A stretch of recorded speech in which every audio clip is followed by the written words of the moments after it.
के एक कंसिडरेबल इलाके के ऊपर कब्जा। एक इलाका है सियालकोट का, वहां से हम जम्मू में बहुत अंदर जा चुके हुए और कुछ शहरों के हम ऊपर बैठे है। भावलपुर का यहाँ से हम 24 से 25 किलोमीटर अंदर है। काली का मंदिर जो है वो हमारे कब्जे। नाजरीन, पाकिस्तान फौज ने भारत के कई इलाकों और चौकियों पर कब्जा कर लिया है। सियालकोट से आगे जम्मू के अंदर तक पाकिस्तानी दस्ते न सिर्फ घुस चुके हैं बल्कि शाहराहों पर बैठे हैं, जबकि बहावलपुर महाज पर 24 से 25 किलोमीटर तक का इलाका अब पाकिस्तान के कंट्रोल में बताया जा रहा है। नारोवाल सेक्टर में करतारपुर के बाद का इलाका भी पाकिस्तान के जेर असर आ चुका है। हत्ता के मशहूर काले का मंदिर भी अब पाक फौज की गिरफ्त में है। पाकिस्तान की जानिब से कब्जा किए गए इलाकों पर मुश्तमिल नया नक्शा जारी करने का ऐलान किया गया था, लेकिन अभी तक इन इलाकों पर मुश्तमिल पाकिस्तान का नया नक्शा जारी नहीं किया गया। पहले इत्तलात थी कि जश्न आज़ादी यानी 14 अगस्त के मौके पर पाकिस्तान कब्जा किए गए इलाकों पर मुश्तमिल नया नक्शा जारी करेगा, लेकिन ऐसा नहीं हुआ। अब सवाल ये है कि पाकिस्तान ने इन इलाकों पर कब्जे का बाज़ाब्ता ऐलान क्यों नहीं किया और जिस नए नक्शे की बाज़ गश्त और गूंज सुनाई दे रही थी वो क्यों जारी नहीं किया गया। क्या ये स्ट्रेटजिक खामोशी है या फिर आलमी ताकतों की सियासत के बायस पाकिस्तान अपने कार्ड खेलने से गुरेज कर रहा है। एक और डेवलपमेंट आपके साथ शेयर करें कि चीनी वज़ीर ख़ारजा वांग ज़ी आज भारतीय क़यादत से मिलने के बाद 2 रोज़ा दौरे पर कल पाकिस्तान आएंगे।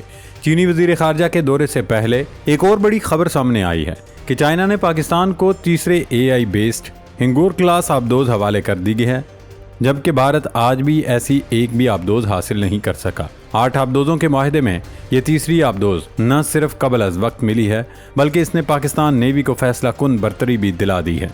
अब अगर इंडिया ने किसी भी किस्म का एडवेंचर करने की कोशिश की तो न सिर्फ फ़िज़ाई और ज़मीनी महाज पर बल्कि समुद्री महाज पर भी उसे मुँह की खानी पड़ेगी।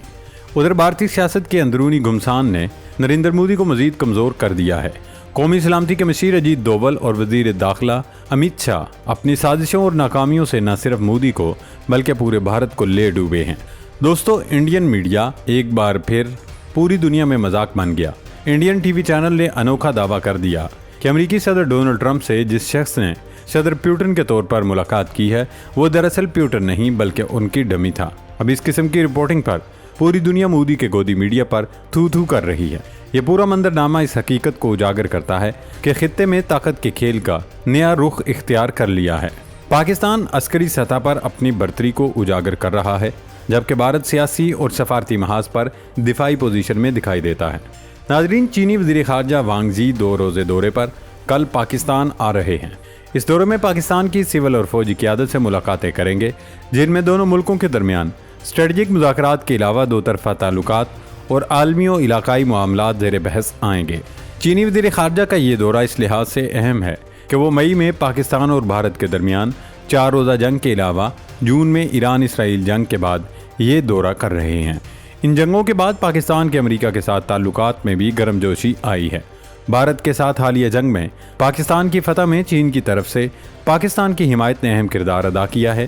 चीनी वज़ीर ख़ारजा के इस दौरे में दोनों मुल्क बदलती हुई जोग्राफियाई सूरत हाल में इस बात का जायज़ा लेंगे कि दोनों मुल्क इन हालात में एक दूसरे के साथ किस तरह ताअमुन को मज़ीद बढ़ा सकते हैं। इस दौरे में वज़ीर आज़म शहबाज शरीफ के अगले दौरे चीन का भी जायज़ा लिया जाएगा। शहबाज शरीफ इसी माह के आखिर में शंघाई ताअमुन तंजीम के सरबराह इजलास में शिरकत के लिए चीन जा रहे हैं, जहां वो चीनी क़यादत के साथ 2 तरफ़ा मुलाकातें करेंगे।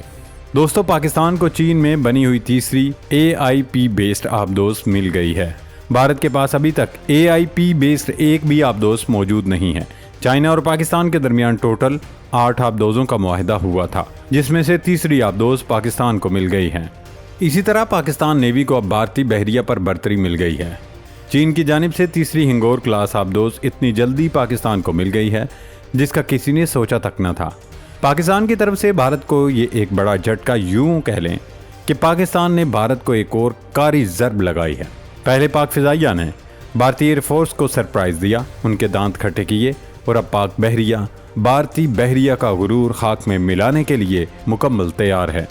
भारतीय यौम आज़ादी की तकरीब से खिताब करते हुए इंडियन वज़ीर आज़म नरेंद्र मोदी ने बयान दागा था कि अगर जंग होती है तो भारतीय नेवी सबसे आगे होगी, पहल करेगी और कराची पर हमला करेगी। लेकिन अब पाकिस्तान ने अपना नाकाबिल तस्खीर दिफा ऐसा कर लिया कि इंडियन बहरिया कराची तो क्या पाकिस्तानी समुद्री हदूद में दाखिल होने की भी गलती नहीं करेगी। چین سے ملنے والی نئی آبدوز اسٹیلتھ ٹیکنالوجی سے لیس ہے۔ اس میں جدید سینسرز اور کروز میزائلز فائر کرنے کی صلاحیت موجود ہے۔ اس کی سب سے بڑی خوبی اس کی شاندار اسٹیلتھ اور پانی کے اندر بہترین سینسر سسٹم ہے۔ اس آبدوز کے پاک بحریہ میں شامل ہونے کی خبر نے نہ صرف بھارتی فیصلہ سازوں کی نیندیں حرام کر دی ہیں بلکہ گودی میڈیا کی بھی بولتی بند کر دی ہے۔ ناظرین، اب بات کرتے ہیں پاکستان اور بھارت کے درمیان مارکہ حق میں ہونے والی جھڑپوں کی، جس میں پاکستان نے انڈیا کے بہت سارے علاقوں پر قبضہ کر لیا تھا۔ مئی میں یہ خبریں تواتر سے سامنے آ رہی تھیں کہ پاکستان نے نہ صرف لائن آف کنٹرول پر بہت ساری انڈین چوکیوں پر قبضہ کیا ہے بلکہ ناروال اور بہاولپور سیکٹر میں بھی کئی علاقوں کا کنٹرول حاصل کر لیا ہے۔ اس سے متعلق کہا جا رہا تھا کہ پاکستان 14 اگست کے موقع پر ان علاقوں کو اپنا حصہ ظاہر کرتے ہوئے نیا نقشہ جاری کرے گا، لیکن اب 14 اگست گزر گئی ہے اور نقشہ جاری نہیں کیا گیا، نہ ہی اس سے متعلق باضابطہ کوئی اعلان سامنے آیا ہے۔ دوستو، سینئر صحافی رضوان رضی نے تازہ ولاگ میں ایک بار پھر دعویٰ کیا ہے کہ مئی میں پاکستانی فوجیوں نے نہ صرف لائن آف کنٹرول پر 100 سے زائد چوکیوں پر قبضہ کیا بلکہ سیالکوٹ سیکٹر میں پاک آرمی جموں میں بہت اندر تک گھس چکی تھی۔ اسی طرح بہاولپور سیکٹر میں تقریباً 20 سے 25 کلومیٹر کے علاقے پر پاکستان نے قبضہ کر لیا ہے۔ وہاں واقع ہندوؤں کا مشہور اور مقدس مقام کالیکا مندر بھی پاک فوج کے کنٹرول میں ہے۔ ناروال سیکٹر میں کرتارپور کے بعد کے علاقے پر بھی پاکستان آرمی کا کنٹرول ہے۔ اب رضوان رضی المعروف رضی دادا کا موقف ہے کہ ہندوستان نے اس معاملے پر ابھی تک اس لیے واویلا نہیں کیا کیونکہ اسے جنونی ہندو انتہا پسندوں اور اپوزیشن کا خطرہ ہے۔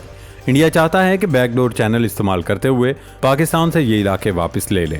جہاں تک نقشہ جاری کرنے کی بات ہے تو پاکستان کی طرف سے یہ اعلان سامنے آیا تھا کہ 14 اگست کو ان علاقوں کو پاکستان میں شامل کر کے نیا نقشہ جاری کیا جائے گا، لیکن ایسا اس لیے نہیں کیا گیا کیونکہ ایک طرف روس اور یوکرین میں جنگ چل رہی ہے جس میں روس نے یوکرین کے کافی علاقوں پر قبضہ کر رکھا ہے، دوسری جانب اسرائیل کی غزہ پر یک طرفہ یلغار ہے۔ اسرائیل بھی غزہ کی پٹی کو اپنے نقشے میں شامل کر کے دکھانا چاہتا ہے۔ روس بھی یوکرین کے قبضہ کیے گئے علاقوں کو روس کا حصہ بتانا چاہتا ہے، لیکن یہ دونوں ملک انتظار کر رہے تھے کہ پاکستان کے کاندھے پر رکھ کر بندوق چلائیں۔ جیسے ہی پاکستان کی جانب سے نقشہ جاری کیا جاتا، روس اور اسرائیل بھی اپنے قبضے کو جائز قرار دے کر نئے نقشے جاری کر دیتے۔ اس لیے پاکستانی فیصلہ سازوں نے یہ سوچا کہ فی الحال اس کا اعلان نہ کیا جائے اور نقشہ بھی جاری کرنے سے روک دیا گیا۔ دوستو، یہ تو رضوان رضی کی خبر تھی اور وہ اس پر ڈٹے ہوئے ہیں۔ البتہ پاکستانی فورسز کی جانب سے بھارت کے علاقوں پر قبضے سے متعلق کسی وزیر اعظم، دفتر خارجہ یا ISPR کی جانب سے کوئی تصدیق نہیں کی گئی ہے، نہ ہی کسی آفیشل نے اس بات کا باضابطہ اعلان کیا ہے کہ پاکستان نے بھارت کے کچھ علاقوں پر قبضہ کر رکھا ہے۔ البتہ 6 اور 7 مئی کی درمیانی رات جب ہندوستان نے پاکستان پر حملہ کیا تھا تو اس وقت لائن آف کنٹرول پر ضرور جھڑپیں ہوئی تھیں، جس میں پاکستان نے کئی بھارتی چوکیوں اور چیک پوسٹوں کو نہ صرف نشانہ بنایا تھا بلکہ انہیں صفحہ ہستی سے بھی مٹا دیا تھا۔ پاکستان آرمی کے مؤثر اور منہ توڑ جواب کے بعد ہندوستانی فوج یا تو چوکیاں چھوڑ کر بھاگ نکلی تھی یا پھر سفید جھنڈا لہرانے پر مجبور ہو گئی تھی۔ البتہ چوکیوں پر قبضے کی کوئی مصدقہ خبر تب بھی سامنے نہیں آئی تھی۔ ناظرین، یہ پورا منظرنامہ دراصل ایک بڑی حقیقت کی طرف اشارہ کر رہا ہے کہ خطے میں طاقت کا توازن اب ناقابل تردید طور پر پاکستان کے حق میں جھک چکا ہے۔ پاک فوج کی جانب سے اگر بھارتی علاقوں اور چوکیوں پر قبضہ کیا گیا ہے تو یہ محض عسکری کامیابی نہیں بلکہ ایک ایسا اسٹریٹجک پیغام ہے جو نئی دلی کے ایوانوں میں زلزلہ برپا کر رہا ہے۔ سیالکوٹ سے آگے جموں تک پاکستانی فوجی دستوں کی پیش قدمی، بہاولپور اور ناروال سیکٹرز میں کنٹرول اور کالیکا مندر جیسے مذہبی مقام کا پاکستانی پرچم تلے آ جانا دراصل اس بات کی علامت ہے کہ بھارت کی دفاعی حکمت عملی زمین بوس ہو چکی ہے۔ مودی سرکار کا سارا غرور، تکبر، رعونت اور اکڑ خاک میں مل چکی ہے۔ اسی دوران چین کی طرف سے پاکستان کو تیسری ہنگور کلاس AIP آبدوز کا مل جانا بحیرہ عرب کے پانیوں میں بھارت کے لیے ایک اور ڈراؤنا خواب بن چکا ہے۔ بھارتی نیوی جس غرور کے ساتھ کراچی پر حملے کے دعوے کر رہی تھی، اب اسے حقیقت کو تسلیم کرنے پر مجبور ہے کہ پاکستان کا بحری دفاع ناقابل تسخیر ہو چکا ہے۔ پاکستان اور چین کی اسٹریٹجک شراکت داری، جس کی تازہ جھلک اس آبدوز کی شکل میں سامنے آئی ہے، خطے میں ایک نیا توازن پیدا کر رہی ہے۔ یہ وہ لمحہ ہے جب مودی سرکار کے خواب بکھر رہے ہیں اور دلی کا سیاسی و عسکری بیانیہ دنیا بھر میں ذلت و رسوائی کا نشانہ بن رہا ہے۔